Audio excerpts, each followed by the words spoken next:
bros and non-bros. So welcome and thank you for joining. So just to introduce myself, my name is Malavet.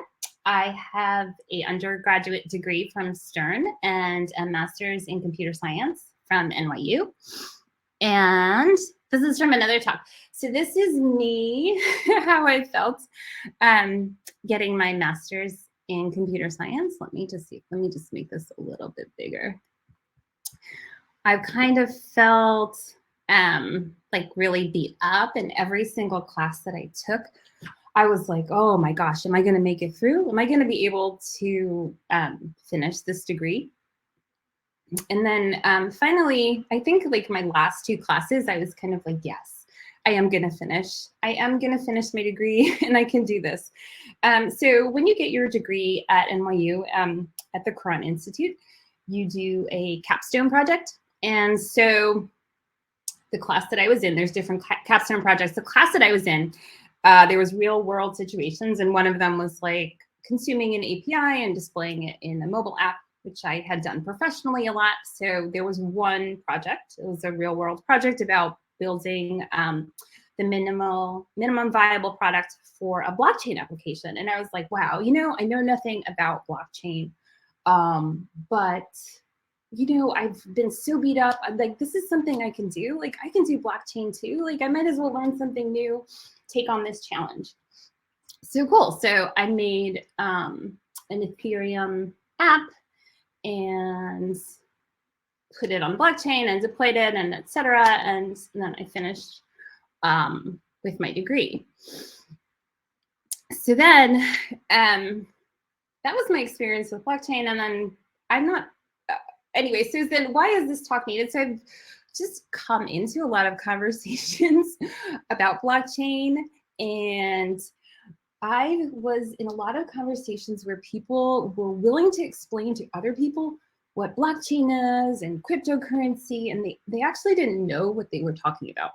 And they were, or if they did, it's kind of like talking over someone's head and not really explaining it in the simple ways that it can be explained. So just having been exposed to conversations where it's like, no, that's actually not right, or that's not the blockchain, or even just NFTs and this NFT craze. So it's like, I think blockchain is cool, but I would call myself agnostic, definitely on the NFT front, and I will get to that. Okay, so that's why I found there's a lot of, and so not to be like, I can be bro-y in some contexts too, so I'm fine with that, but I'm just saying like the bro-y aspect of blockchain really drove me to say like, this talk is kind of needed. And another thing too was like when I was talking about blockchain or I was reading something about it and my son said to me, what are you doing with blockchain? Like, isn't that a bro-y kind of thing? So anyway, I said, oh, funny enough, like that's the name of my talk. Okay, so things that we're gonna go over in this talk is, what is Bitcoin? What is blockchain? What is an NFT? What is a dApp? Or I've heard it referred to also as a dApp. And also other blockchain possibilities, like things you can take from this talk and go from here and be blockchainy, okay? So starting at the beginning, so let's think about paying in cash. So person-to-person transaction, you have money in your wallet, you have $1, you have whatever, you hand it to someone, and then they have that cash and there's no other person in the middle of the transaction. So someone say presenter mode. If I do presenter mode, then it's taking up both of my screens. So hold on, yeah, I can't do presenter mode. So sorry if you can't see my screen that well. Okay, cool, thank you. So hopefully you can see it clear enough. There's not that much text on it. And any links that I have, I'm actually gonna share it in the chat. Okay, so paying in cash. You're giving someone money, there's this anonymous aspect to it. You just have it in your wallet and then you hand it to someone else. When we're talking digitally, there's always an intermediary. There is PayPal, there's Venmo, there's your credit card. There has to be a trusted entity for you to give money digitally to someone else. Okay, So this is the idea and the birth of cryptocurrency.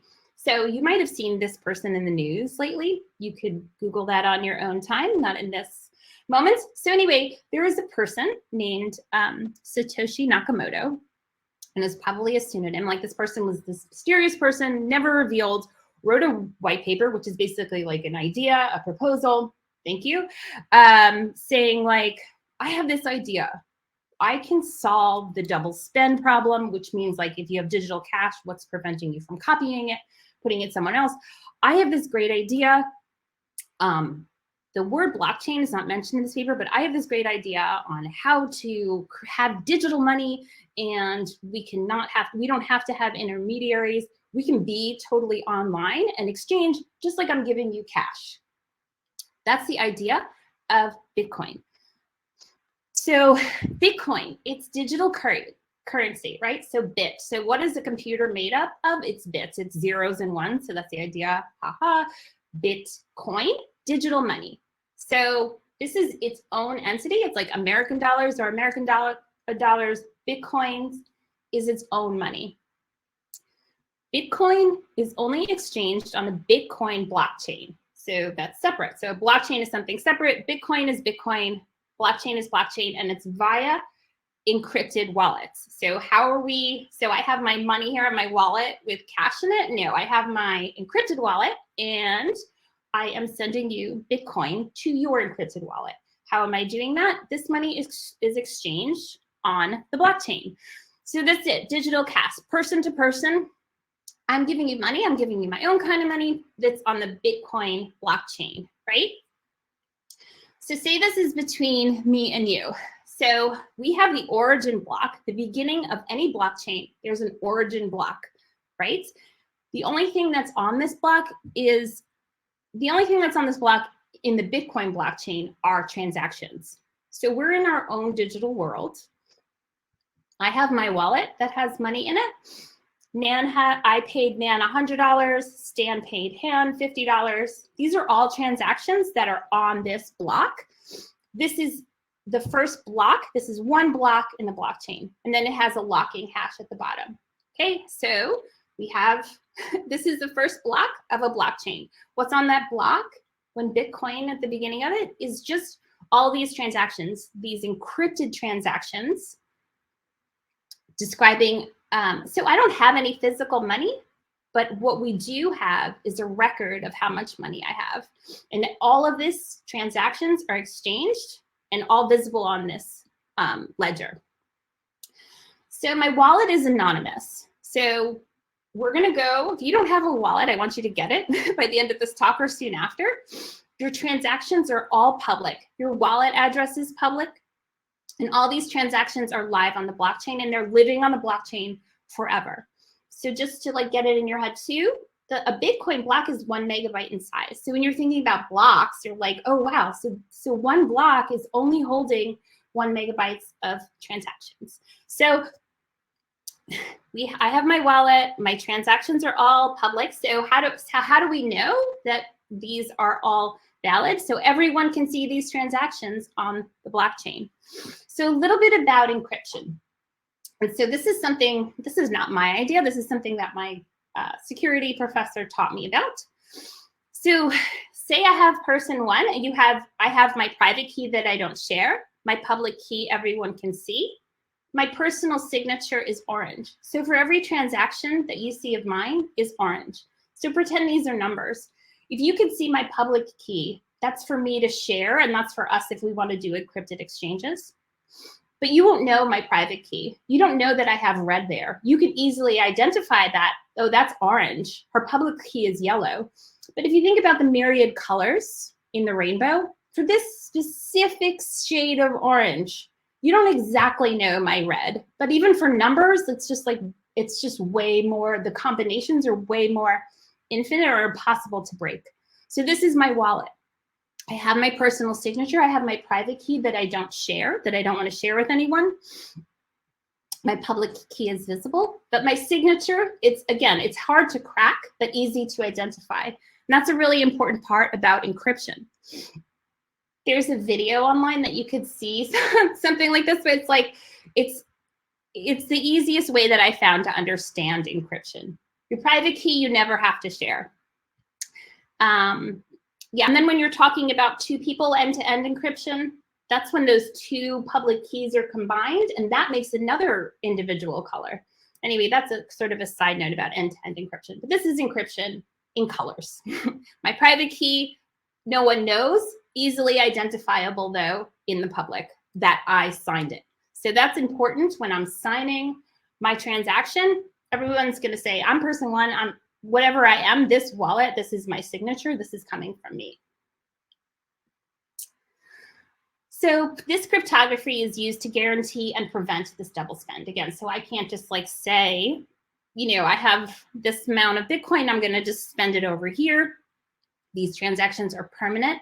You can only add or read from, I could just copy this. You can only add or read from the blockchain. So let me try to open this here.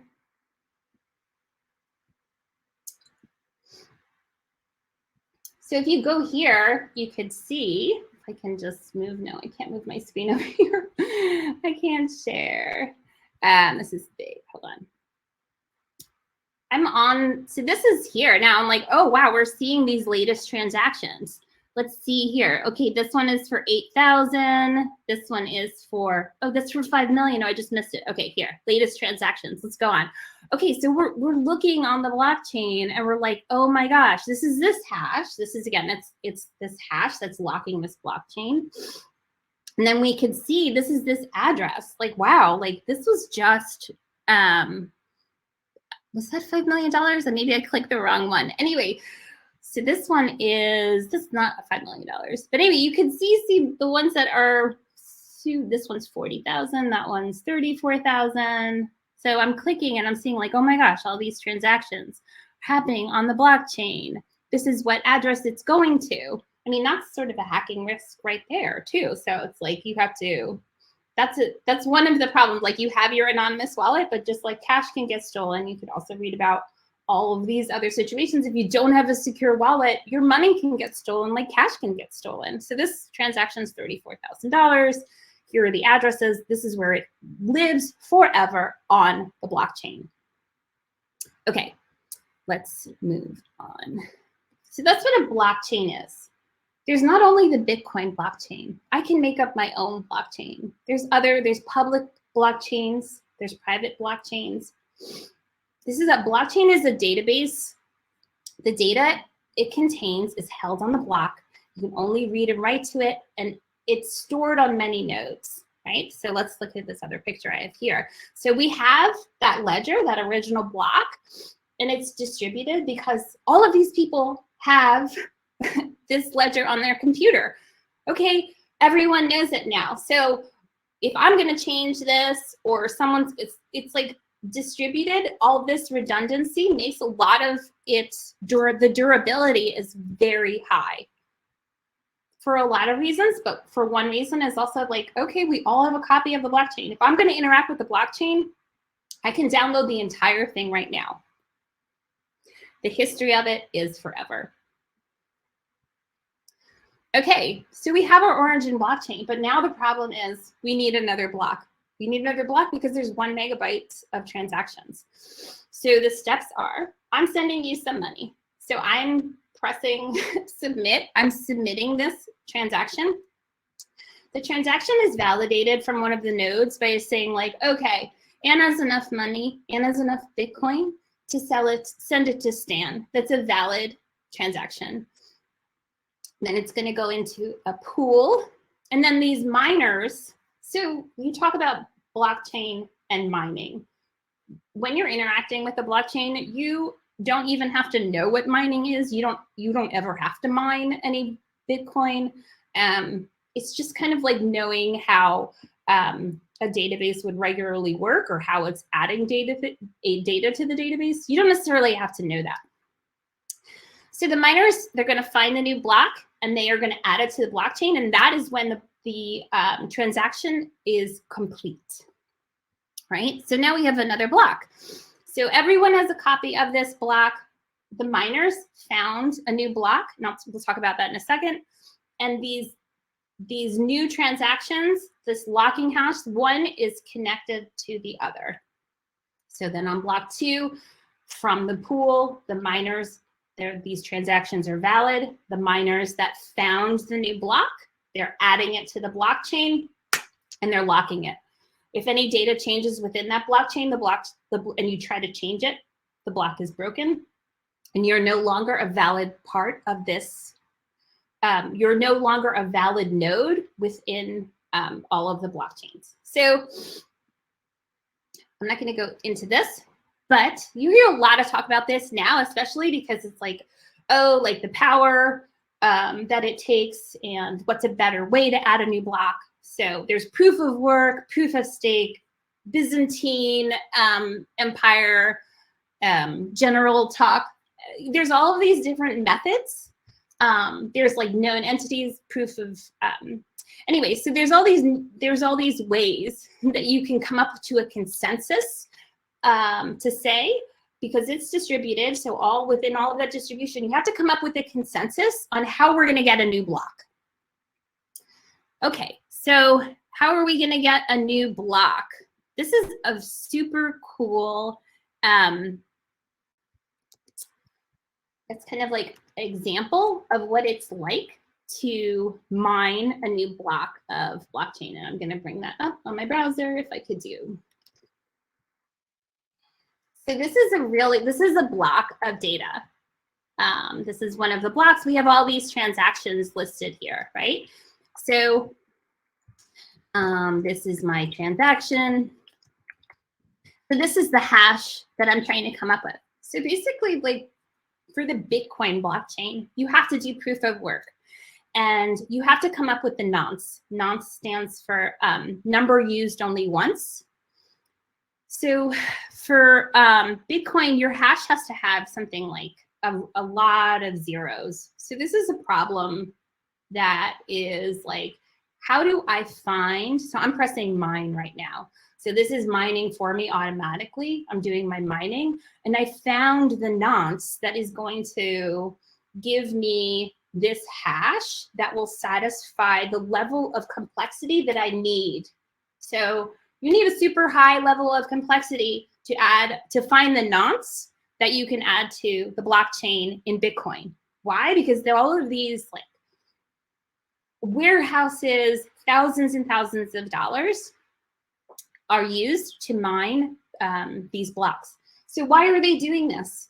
They are getting Bitcoin to find it. So they are rewarded. You find the block, you're getting rewarded. So basically this is like playing the lottery. So how much would you spend to get like a relatively certain lottery ticket? So for me right now, if I'm going to start mining on my computer, it's like, I mean, it's basically like playing the lottery. Am I going to play the lottery? If it's like 1 in a billion chance, am I going to sit here, use hardware equipment, electricity, a lot of resources, right? But when you find it, then you're rewarded in Bitcoin. And so Bitcoin value is going up and up and up. So everyone wants to mine. We don't have, so you can do that maybe if you want to have an investment and put up what they call a rig and mine some Bitcoin. I really don't want to limit anyone, but we don't necessarily have to do that. And it's certainly not for me. So there's transaction limitations. So, I mean, in my opinion, so Bitcoin, it has its volatility. It's going up and down. If you look at the value of it, like I'm not going to, so I'm not going to get paid in Bitcoin because it's going to go down in 10% over a day. Am I going to sell it? There's transaction limitations. So there's a limit on how fast a block could be produced on especially the Bitcoin blockchain. Energy consumption. It's so bad. I mean, there are some places where they're using the heat that is generated from mining all of this Bitcoin to actually heat up a house or a residence. And then there's the cost of a transaction. So in the ideal world, this is like handing cash to someone else. But is it? Because there's actually a cost to your transaction. Like, are you going to pay right now? So this is the average transactional fee. So I think in April is like super high. But if you're going to send someone money, then you want to send them anonymously from your secure wallet. That could also be unsecured points. It's going to cost you money. So how does this look for scalability? I would say not so great, but that's my opinion. But that's not the only thing for blockchain. Well, before you leave here, I want you to I want you to get a wallet. You don't have to do all these crazy sort of risky things to get a wallet. There are lots of just interesting things to do on the blockchain, and it's really a database. So there's Coinbase. It's a wallet you can put on your phone, and also MetaMask. It's a browser extension. Coinbase just recently announced their browser extension too. Jack's Liberty, it's created by the person who eventually created Ethernet, I think. Anyway, they're all wallets, and it's like you don't have to. You can interact with different blockchains using all of these different wallets. Okay, so Bitcoin evolves into Ethereum. This is where smart contracts come in. So a major developer of Bitcoin, I don't know his or her name, then eventually said like, this blockchain technology is really cool, but I actually think we could do something more. We can actually run applications on it. So this is what the Ethereum virtual machine is. This is how Ethereum, in one way, is different than Bitcoin. So instead of Bitcoin, this is using ETH. And so Ether, right? It's basically something nothing in the air. So it's another interesting name that it chose. When you want to execute a contract, it's going to cost you. It's going to cost what they call gas. So this is a deterrent. You're not going to just keep executing contracts. If you have an application on there that needs to be executed, it's going to cost you gas. And that is coming from the people who have to produce and the nodes who have to produce another block, because this is all draining on the blockchain. And so let's talk about decentralized application. That's what a DApp is, okay? So you have your decentralized money, but then if you want to run an application on this is a decentralized application. So I'll put you a couple links there. If you go on to these different websites, you need your MetaMask wallet, and actually it can validate like, oh, okay, you're a person. You can sign it with your wallet. You can log in with that identity. So you have, you don't have one server where your application is running. You don't have a load balancer where your application is running on some servers. This application is distributed all along the network.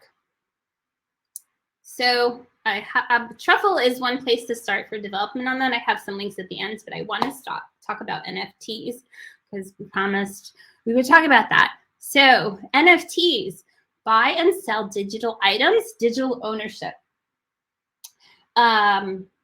So cool, so fascinating, really. So I sort of went, Christie's, was this Christie's? I can't even really see. Christie's doesn't make it that easy for you to just like take this image. But this is the image that Beeple sold for $69 million. And this was like this record-breaking NFT that sold. So that's the image right there. Interesting fact that I feel like is telling is that the artist Beeple, as soon as he sold this, he transferred this into American dollars, and then he had to pay taxes for it, because if you have it in your wallet, it's really sort of off the grid. You can buy whatever you can buy with it, but it was sold for $69 million. And so what does that mean? What is an NFT? So remember, we have these ledgers. Basically, you could point to this ledger and say, per this transaction that is permanently in this blockchain, I own this. So what if I were to tell, so you might think nothing of that, but on the other hand, like, what if I were to tell you, I actually own this NFT? So how do you feel? Do you feel impressed? I mean, I feel impressed. I'm like, wow, cool. I mean, I don't actually own it, but I mean, that's the value of it. It's the scarcity of it. However, it's only on one blockchain. And what's a blockchain? It's a database of transactions. So technically, could this be sold on another blockchain as another database? It's like, yeah. I mean, this is on the Ethereum blockchain. And that's kind of like that's like it as far as like the most recognized. But I mean, I could sell this on another blockchain that I created myself too. So there needs to be that scarcity to have the value. So for myself too, I make GIFs. I have actually, it's like 700 million views on my GIFs. And I was kind of like, oh, like NFTs, like, I don't know, would somebody buy it? So I looked at OpenSea and I saw like, if I were to write my own contract selling it, like no one would care or go and like find my stupid GIF and buy it. If I would put it on OpenSea, it actually would cost me, it depends on the time that you try to list it. I think it would cost me about $150.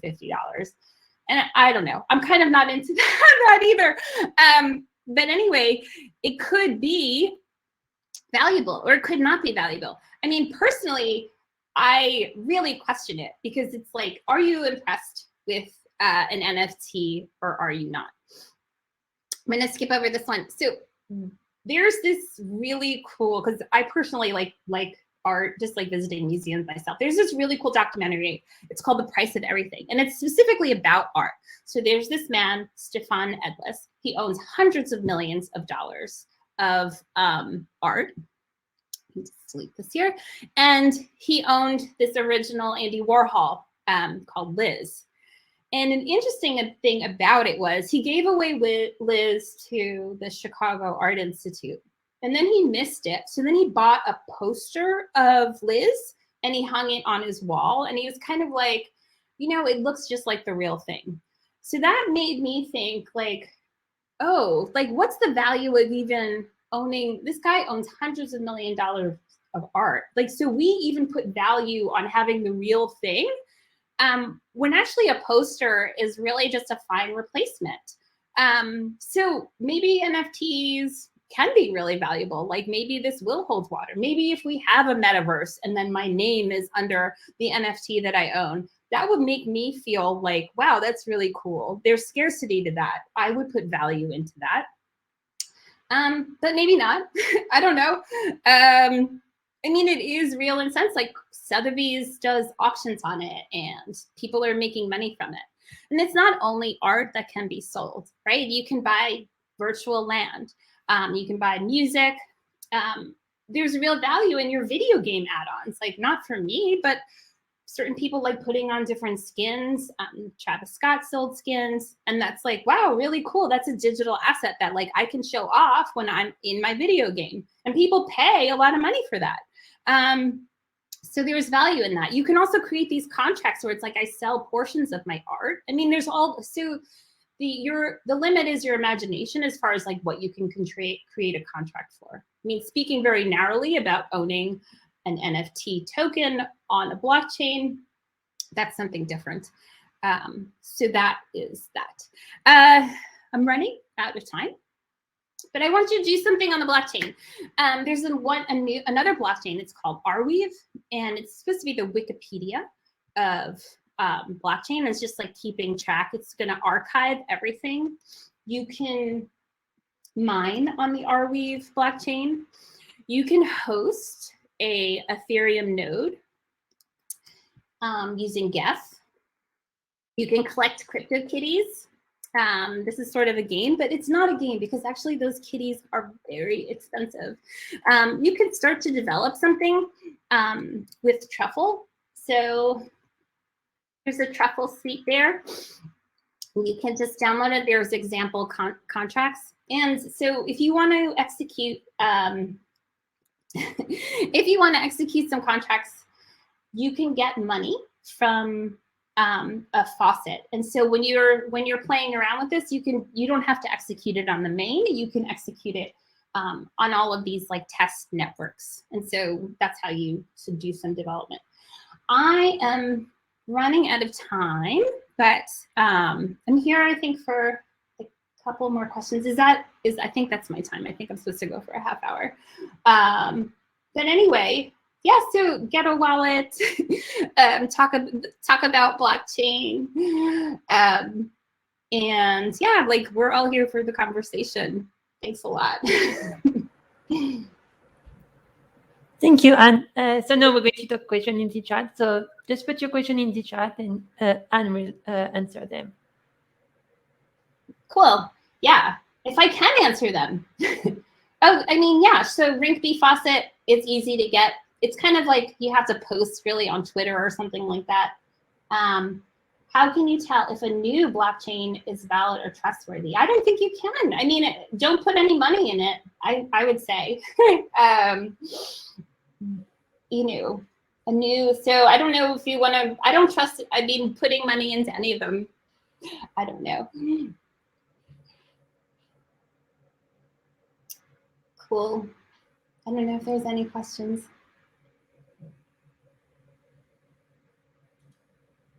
I put all my, is mining Bitcoin safe? Oh, I mean, yes, I think it's definitely safe. It's just costly, super costly at this point. So people put thousands of dollars of money into it. You could pool your resources, and you could also do mining on Ethereum for ETH. So yeah, of course. I mean, there's a lot of concerns about environmental impact, that mining is so bad using electricity. So there's different methods for consensus, and that's supposed to be like the hope or the future of blockchain as far as like proof of stake, other different philosophies and like other ways. I mean, for Bitcoin, that's not going to be that. There's a limit to how much Bitcoin can be mined.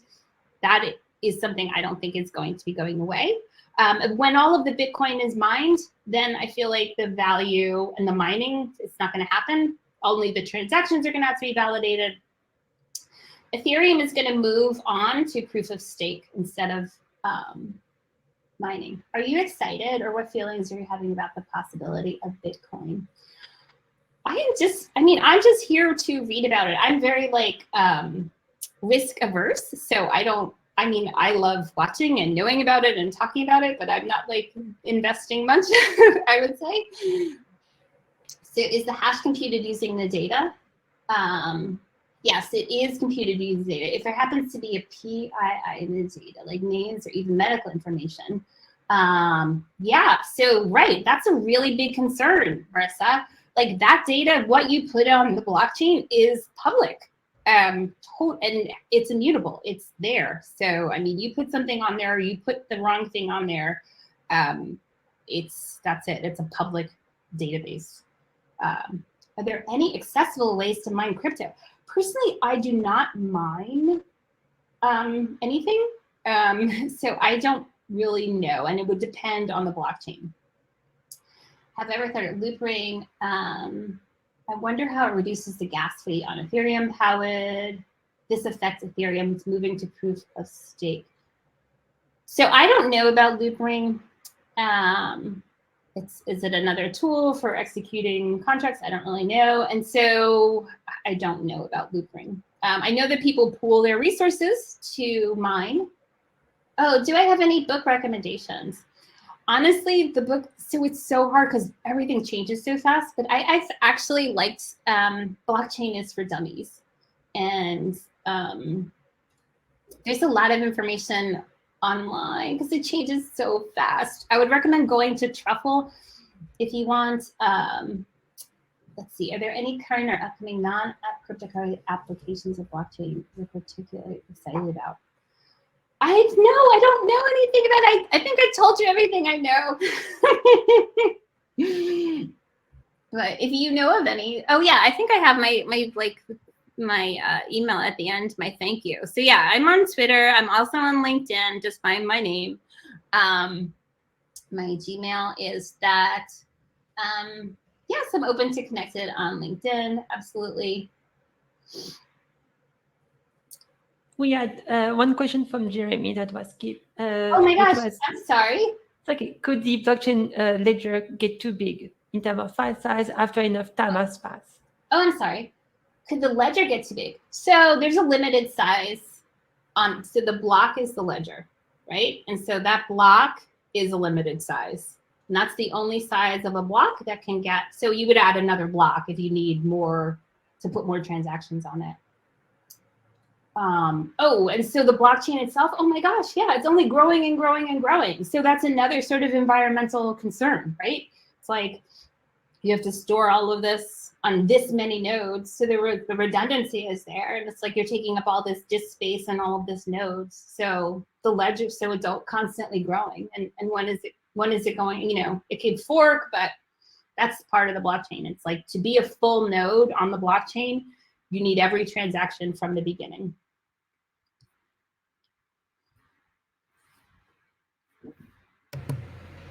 I think that's all for the question. Unless somebody have a last minute question they want to ask. Thank you.